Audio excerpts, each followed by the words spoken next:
కియాకి సంబంధించినటువంటి ఫ్యాక్టరీ ఉంది, Kia company ఉంది. సో ఈ కియా కంపెనీకి సంబంధించి ఇప్పటికి కూడా దానికి అవసరమైనటువంటి విడి భాగాలు కావాలంటే చెన్నై నుంచో బెంగళూరు నుంచో తీసుకోవాల్సినటువంటి పరిస్థితి. అదే ఎకోసిస్టమ్ అక్కడ కానీ బిల్డ్ చేసినట్లయితే మరికొన్ని ఈ విడి భాగాలకు సంబంధించినటువంటి సంస్థలు వచ్చేటటువంటి అవకాశం ఉన్నాయి. సో ఆ దిశగా ఏర్పాట్లు చేయకపోవడం. మరోపక్క ఇప్పుడు వస్తున్నటువంటి పెట్టుబడుల కారణంగా ఈ పెట్టుబడులతోటి కేవలం వైజాగ్ చుట్టూనే ఈ పెట్టుబడులు వస్తున్నాయి.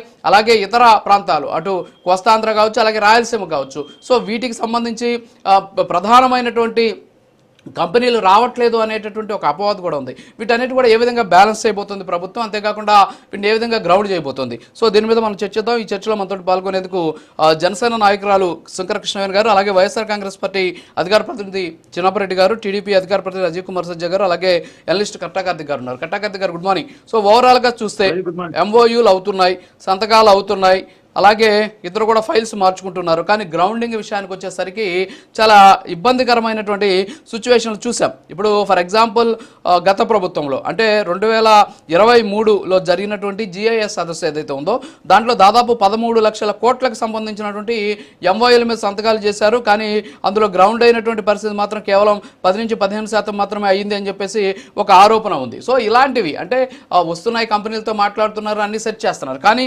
ఎందుకని వాటిని కాగితాలకే పరిమితం అయ్యేటటువంటి సిచ్యువేషన్ ఉంది, ఏమంటారు మీరు? ఎంఓయు అనేది కేవలం 3వ స్టెప్ మాత్రమే అండి. మొదటి స్టెప్ కలవటం, 2వ స్టెప్ సంప్రదించడం, 3వ స్టెప్ ఎంఓయు కుదుర్చుకోవటం. ఎంఓయూలో ఏదైతే ఒప్పందం జరిగిందో, మనం ఏదైతే రాయితీలు వాళ్ళకి ఇచ్చి వాళ్ళని మనం ఆహ్వానిస్తామని చెప్తున్నామో వాటిని ఇవ్వటం, వాటి తర్వాత ఫాలోఅప్, ఇవన్నీ కలగలిపితే కానీ గ్రౌండింగ్ కాదు. ఎంఓయు కుదిరిన వాటిలో దాదాపు 50% గ్రౌండ్ అయ్యాయంటే చాలా గొప్పగా ఒప్పుకోవాలి. కానీ మీరు ఇందాక చెప్పారు కియా పరిశ్రమ ల్యాండ్ అయింది మన కళ్ళకి ముందు కనపడుతుందిగా. అది అనంతపురానికి కానీ రాయలసీమకి కానీ ఎంత బ్రాండింగ్ తీసుకొచ్చి పెట్టింది. దాని తర్వాత ఫాలోఅప్ లేకపోవటం ఫలితంగా వైసీపీ అధికారంలోకి రావటం ఫలితంగా దాని అనుబంధ పరిశ్రమలని ఏర్పాటు చేసుకోవడానికి అవకాశం లేకుండా చేయగలిగారు. అంటే ఒక నెగిటివ్ సిచ్యువేషన్ క్రియేట్ చేయడం ఫలితంగా. అందులో అక్కడ గోరెంట్ల మాధవ్ గారితో వాళ్ళకి చాలా కంప్లైంట్స్ ఉన్నాయి కియా పరిశ్రమకి, గతంలో మనం చూసాం. సో ఆ కంప్లైంట్స్ కారణంగా మొత్తంగా ఒక నెగిటివ్ సిచ్యువేషన్ క్రియేట్ చేయడం కారణంగా దాని అనుబంధ పరిశ్రమలు అక్కడ ఏర్పాటు అయి ఉంటే ఇంకొన్ని ఉద్యోగాలు అక్కడ వచ్చి ఉండే. అంతేకాదు ఆ చిత్తూరు ఆ ఏరియాలో మొబైల్ అనుబంధ పరిశ్రమలను ఏర్పాటు చేయడానికి ఒక ఎకో సిస్టమ్ బిల్డ్ అయింది. దాన్ని గత 5 సంవత్సరాల కాలంలో ఒక నెగిటివ్ సిచ్యువేషన్ క్రియేట్ చేశారు. ఇప్పుడు గతంలో కూడా సిఐ సదస్సు జరిగాయండి, వైజాగ్ లో జరిగింది. కానీ ఎవరు వచ్చారు?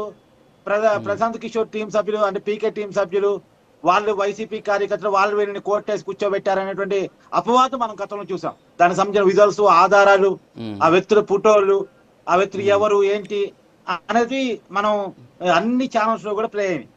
సరే, అది కూడా వదిలేస్తే పెద్దగా పెట్టుబడుల ఆకర్షణ మీద వాళ్ళు పెద్దగా దృష్టి పెట్టింది లేదు.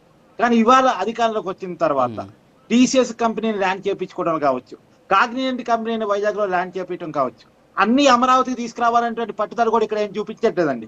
అన్ని అమరావతిలోనే పెట్టించారు. ఇప్పుడు టీసీఎస్ వైజాగ్ లో ల్యాండ్ అవుతుంది అంటే ఒక టెక్ హబ్ గా వైజాగ్ ని తయారు చేయాలని. ఇప్పుడు గూగుల్ డేటా సెంటర్ ఉంది, ప్రపంచంలోనే అమెరికా వెలుపల అతిపెద్ద డేటా సెంటర్. గూగుల్ పెడుతున్న అతిపెద్ద పెట్టుబడి, ఇంకా చెప్పాలంటే గూగుల్ పెడుతున్న అతిపెద్ద ఎఫ్డిఐ, ఫారిన్ డైరెక్ట్ ఇన్వెస్ట్మెంట్ భారతదేశంలోకి రావటం ద్వారా విదేశీ మారక ద్రవ్యం విలువ పెరుగుతుంది. విదేశీ మారక ద్రవ్యం విలువ పెరిగిందంటే రూపాయి స్ట్రెంత్ అవుతుంది. ఇది రూపాయి స్ట్రెంత్ కి ఉపయోగపడేది, దేశ ఆర్థిక వృత్తికి ఉపయోగపడేటువంటి పాయింట్. అది ఇవాళ మన వైజాగ్ లో ల్యాండ్ కాబోతుంది. మనం గర్వించాలి. ఇవాళ దేశానికి వైజాగ్ తలమానికం కాబోతా ఉంది. ఇవాళ దేశ ఆర్థిక అభివృద్ధిలో వైజాగ్ కీలక పాత్ర పోషించబోతా ఉంది. ఒకప్పుడు దేశ ఆర్థిక అభివృద్ధిలో ముంబై గురించి మాత్రమే చెప్పుకునే వాళ్ళం. కానీ రేపటి రోజున వైజాగ్ కంటే ఒక పేజీ రాబోతా ఉంది గూగుల్ డేటా సెంటర్. అంటే ఇక్కడ ఒకటి ఇప్పుడు కార్తిక్ గారు ఇక్కడ ఒకటి అడుగుతాం మిమ్మల్ని. ఇందాక ఎఫ్డిఐ గురించి మాట్లాడారు, మీరు విదేశీ ప్రత్యక్ష పెట్టుబడుల గురించి మాట్లాడారు. 2021-22 దగ్గర నుంచి మనం కానీ చూసుకుంటే డిపిఐఐటి అలాగే ఆర్బీఐ నివేదికలను ఒకసారి పరిశీలిస్తే మనకు ఎలా ఉందంటే ఆంధ్రప్రదేశ్ చాలా వెనుకబాటులో ఉంది పెట్టుబడుల విషయంలో. ఎందుకంటే 400 నుంచి 500 యుఎస్ మిలియన్ డాలర్లు, అంటే మిలియన్ డాలర్లు మాత్రమే, 400 నుంచి 500 మిలియన్ డాలర్లు మాత్రమే ఇది విదేశీ పెట్టుబడులను ఆకర్షిస్తూ ఉన్నటువంటి పరిస్థితి. మరి ఇప్పుడు తీసుకుంటున్నటువంటి చర్యలు ఆ దిశగా వెళ్ళేటువంటి అవకాశం ఉన్నాయి. మీరు చెప్పినట్టు పక్కనే ఉన్న మహారాష్ట్ర దాదాపు మనం చూసుకుంటే 15,000 మిలియన్ డాలర్లకు సంబంధించినటువంటి పెట్టుబడులు ఆకర్షిస్తుంది. కర్ణాటక దాదాపు 22,000 పైచులకు ఉన్నటువంటి పరిస్థితి. అది ఇప్పుడు తగ్గిపోయింది అనుకోండి. ఇలా గత ఏడుతో పోలిస్తే 6,800 మిలియన్ డాలర్లకి వచ్చినటువంటి పరిస్థితి. మరి మిగతా రాష్ట్రాలు ఏమో వేలల్లో ఉంటే ఆకర్షించేటువంటి పెట్టుబడుల సంఖ్య, మన దగ్గరకు వచ్చేసరికి ఎందుకు 100లోనే ఆగిపోతున్నాం? ఏంటి దీనికి కారణం ఏమై ఉండొచ్చు అంటారు? గత 5 సంవత్సరాల కాలంలో నెగిటివ్ సిచ్యువేషన్ క్రియేట్ కావడం దీనికి కారణం. ఇప్పుడు దాని నుంచి పాజిటివ్ క్రియేట్ చేయబడి మళ్ళా ఒక ఎకో సిస్టమ్ బిల్డ్ అయ్యి మళ్ళా పెట్టుబడుల ఆకర్షణ కోసం ప్రయత్నం పాజిటివ్ వేలో జరుగుతూ ఉంది. ఆ పాజిటివ్ వేలో జరుగుతుంది కాబట్టి పక్కన ఉన్నటువంటి ఆల్రెడీ డెవలప్డ్ సిటీస్ అయినటువంటి చెన్నైని, బెంగళూరుని, హైదరాబాద్ని కాదనుకొని మన దగ్గరే గూగుల్ డేటా సెంటర్ వచ్చింది. ఒక పాజిటివ్ ఇమేజ్ ని మనం ఇప్పుడు బిల్డ్ చేసుకుంటున్నాం. ఈ పాజిటివ్ ఇమేజ్ కనుక బిల్డ్ అయింది అని చెప్పేసి నమ్మకం పారిశ్రామికవేత్తల్లో వచ్చింది అనుకోండి, ఆటోమేటిక్ గా కంపెనీలు వస్తాయి. ఇప్పుడు బీపీసీఎల్ రిఫైనరీ వస్తుంది, అదంతా 1,00,000 కోట్ల రూపాయలు పెట్టుబడి, చిన్న పెట్టుబడి కాదు కదా, చాలా హ్యూజ్ పెట్టుబడి వస్తుంది. ఇలాంటి కంపెనీలు ఇందాక నేను చెప్పిన టీసీఎస్, కాగ్నిజెంట్ ఇవన్నీ అదనాలు. కానీ ఒక భారీ పెట్టుబడుల వైపుగా ఇప్పుడు క్వాంటమ్ కంప్యూటరింగ్ ఉంది. క్వాంటమ్ కంప్యూటరింగ్ కనుక సక్సెస్ఫుల్ గా ఆ క్వాంటమ్ కంప్యూటరింగ్ అమరావతి వేదికగా ఫైండింగ్ చేయబడింది అనుకోండి, ప్రపంచ చరిత్రలో ఆంధ్రప్రదేశ్ కంటే ఒక పేజీ ఉంటుంది. భారతదేశ చరిత్రలో కాదు, ప్రపంచ చరిత్రలో ఒక క్వాంటమ్ కంప్యూటరింగ్ అనేది కంప్యూటరింగ్ లో విప్లవం. ఎంత తొందరగా మనం డేటాబేస్ ని మనం బయట పంపిస్తాం, ఎంత తొందరగా ఒక ప్రాజెక్ట్ ని సక్సెస్ఫుల్ గా కంప్లీట్ చేస్తాం అంటే క్వాంటమ్ కంప్యూటరింగ్ ప్రూవ్ చేసి చూపించబోతా ఉంది.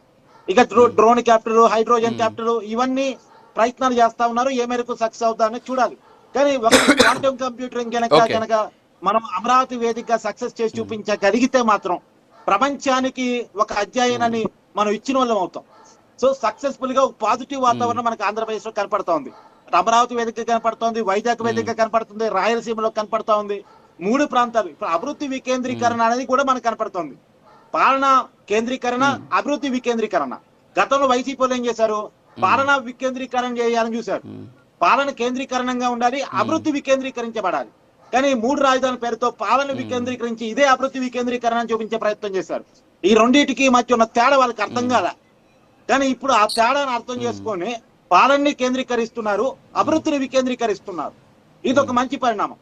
ఇలా ఉత్తరాంధ్రలో వైజాగ్ అనేది దేశంలోనే తలమానికం కాబోతా ఉందండి. నేను మనం చెప్తున్నా, ఆంధ్రప్రదేశ్ లో తలమానికం కాబోతుందని చెప్పట్లే, దేశంలోనే తలమానికం కాబోతా ఉంది. ఇవాళ మోడీ గారు దాదాపు 3వ బాధ్యతలు చేపట్టిన తర్వాత 3 సార్లు ఏమో వైజాగ్ వచ్చిపోయారు, సబ్జెక్ట్ టు కరప్షన్. ఎందుకు? ఇలా వైజాగ్ వైపు దేశం మొత్తం చూస్తా ఉంది. ఆటోమేటిక్ గా దేశం చూస్తుందంటే దేశ ప్రధాని కూడా చూస్తారు కదా. కాబట్టి మనం దాన్ని హర్షించాల్సినటువంటి అవసరం ఉంది.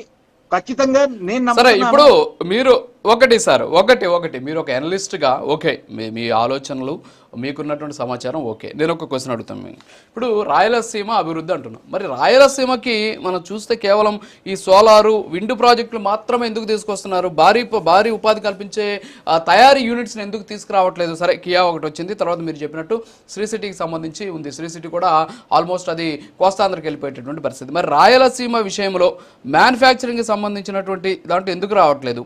అలాగే మీరు చెప్పినట్టు ఈ 3 ప్రాంతాల అభివృద్ధికి పెట్టుబడులు దోహదపడతాయి అంటున్నారు. మరి రాయలసీమ విషయంలో ఇంకా కూడా ఒక రకమైనటువంటి వివక్షత చూపిస్తున్నారు అని చెప్పేసి కూడా విమర్శలు ఉన్నాయి. మరి దాని మీద ఒక 1 minute క్లోజ్ చేయండి ప్లీజ్. రాయలసీమ మీద దృష్టి సరిగా లేదు అన్నటువంటిది గత పాలకుల వైపు నుంచి ఉన్నటువంటి విమర్శ అండి. వాస్తవానికి రాయలసీమలో నీరు సరిగా లేకపోవటం ఫలితంగా ఎక్కడైనా ఏ పరిశ్రమ రావాలన్నా వాటరు, విద్యుత్ కంపల్సరీ. అక్కడ వాటర్ సోర్స్ లేకపోవడం ఫలితంగా కంపెనీల ఇన్వెస్ట్మెంట్స్ ఎప్పుడూ పెద్దగా రాలి. కానీ ఎప్పుడైతే 2014లో చంద్రబాబు నాయుడు గారు విభజిత ఆంధ్రప్రదేశ్ కి ముఖ్యమంత్రి అయ్యారో, రాయలసీమ దృష్టి పెట్టి మీరు అన్నట్టు ఇందాక కియా తీసుకొచ్చి పెట్టారు. అంటే ఒక ఎకో సిస్టమ్ బిల్డ్ చేయడానికి కియా ద్వారా. ఇప్పుడు దాని తర్వాత శ్రీ సిటీ నిర్మించి పెట్టారు ఒక ఎకో సిస్టమ్ బిల్డ్ చేయడం కోసం. దాని తర్వాత పాలోప్ లేదు. గత 5 సంవత్సరాల కాలం మనం చూసాంగా, ఆ పాలోప్ లేదు. పైగా ఉన్న వాటినే తరిమేసే పరిస్థితి కదా.